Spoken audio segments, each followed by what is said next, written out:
The Republican Party used to always support the military. But today, they're undermining the military. The senior senator from Alabama, who claims to support our troops, is now blocking more than 300 military operations with his extreme political agenda. Like General C.Q. Brown, F-16 pilot and a wing commander, the first African-American to lead any branch of the armed service, to be the next chairman of the Joint Chiefs of Staff. That's who I've nominated. He's waiting. Admiral Lisa Franchetti, the second woman in our Navy ever to achieve the rank of 4-star admiral, who I chose to make history again as the first woman as Chief of Naval Operations. I've also nominated other outstanding leaders of all backgrounds. We need them. Right now, tens of thousands of America's daughters and sons are deployed around the world tonight, keeping us safe from immense national security challenges. But the senator from Alabama is not. For the first time in more than 100 years, we don't have a sitting confirmed commandant of the Marine Corps.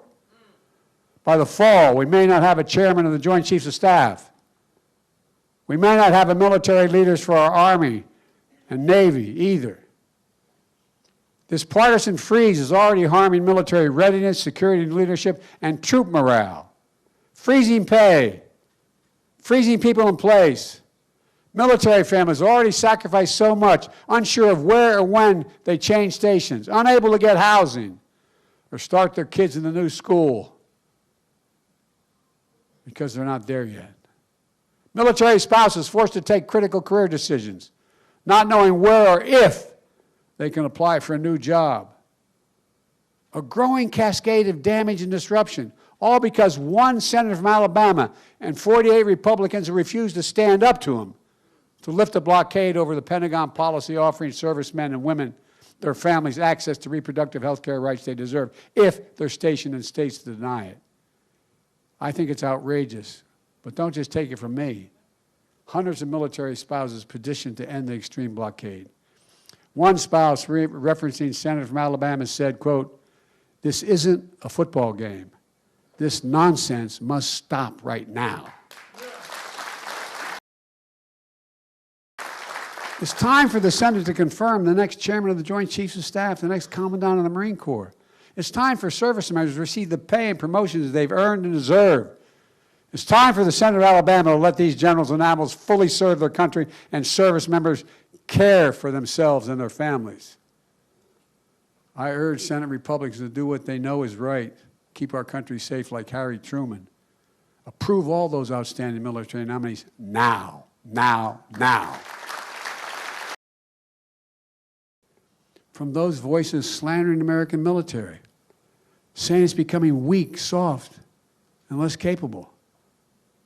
We hear it from the senior senator from Missouri, who held his fist high and saluted January 6th, even as veterans turned, police officers protected him and our nation, as insurrectionists held a dagger at the throat of democracy.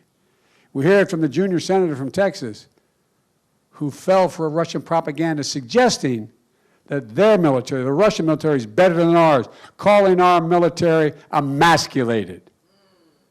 Where the hell? Sorry.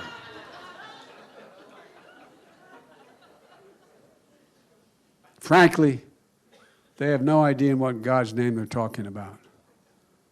As Commander-in-Chief, I can tell you without reservation, not just being in this business for a long time, but being a student of history, we have and always will have the strongest, toughest fighting force in the history of the world. And again, that's not hyperbole.